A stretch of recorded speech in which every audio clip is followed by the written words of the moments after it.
Бүгін Аллаға шүкір полегче.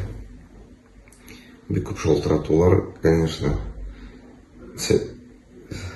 Рабочийға да шолтыраталар, мені да шолтыраталар, апайлар, абзайлар, өзлерінің нелері. Менікі көп болған случайлар, кімдерікі болған бүтінсіз. Совет береді, бик зор рахмет. Хабаршылық етем. Бүгін 10 банка сессияң була, уколлар, антибиотиклар. Вот. Кеше құладым. Бүгін 3 сағаттан артық да, примерно. Нормально болды. Бүгін лекшін Аллаға шүкір.